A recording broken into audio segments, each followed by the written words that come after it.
दोस्तों, सूरज जो कि हमारे सोलर सिस्टम का लीडर है, जमीन पर आज जिंदगी है तो इसी की गर्मी की वजह से सूरज हमें रोज अनगिनत मिकदार में तवानाई फराहम करता है, जिसका सिर्फ कुछ हिस्सा ही हमारी जमीन तक पहुंच पाता है और बाकी स्पेस में फैल जाता है। हम इंसानों ने आज 21वीं सदी में बहुत तरक्की कर ली है।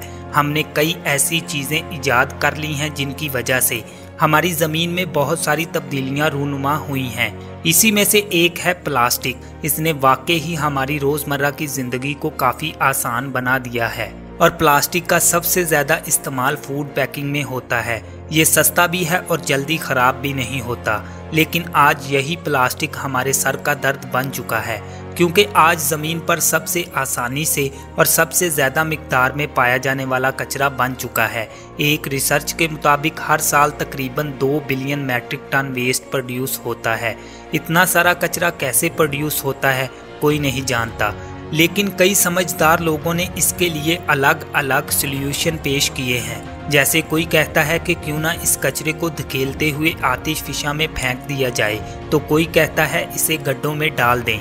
वहीं कोई कहता है कि क्यों ना इस कचरे को रॉकेट में डालकर सूरज में फेंक दिया जाए। वेट, क्या सूरज में? वेल, ये एक अच्छा आइडिया हो सकता है, तो आइए जानते हैं इसके बारे में। तो दोस्तों, मेरा नाम है मोहम्मद मुदस्सिर और आप देख रहे हैं यूनिक उर्दू टीवी। तो चलें शुरू करते हैं। सूरज हमसे तकरीबन 15 मिलियन किलोमीटर दूर है। इसका डायामीटर ज़मीन के मुकाबले में तकरीबन 109 गुना ज़्यादा है और हमारा सूरज इतना बड़ा है कि इसके अंदर 13 लाख ज़मीनें आसानी से समा सकती हैं। हमारे सूरज की सतह का टेम्परेचर तकरीबन 5500 डिग्री सेंटीग्रेड है। वहीं सतह से ऊपर यानी सूरज के कोरोना का टेम्परेचर 6000 डिग्री सेंटीग्रेड से 2 लाख डिग्री सेंटीग्रेड तक चला जाता है।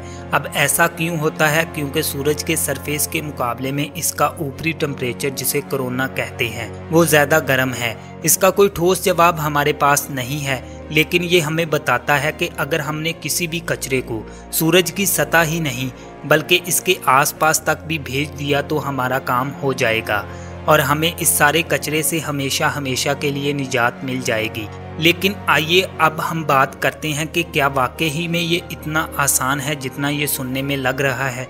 वेल, दुनिया का अब तक का सबसे ताकतवर रॉकेट, जिसका नाम फैल्कन हैवी रॉकेट है, शायद आपने भी इस रॉकेट का नाम सुना ही होगा।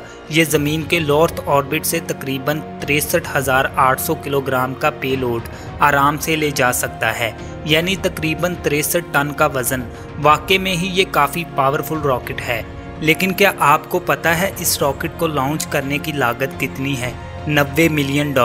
यानी अगर हमें 63 टन कचरे को स्पेस में भेजना है तो इसके लिए हमें अरबों रुपए खर्च करने पड़ेंगे। लेकिन क्या हम इस कचरे के पीछे इतना पैसा खर्च कर सकते हैं?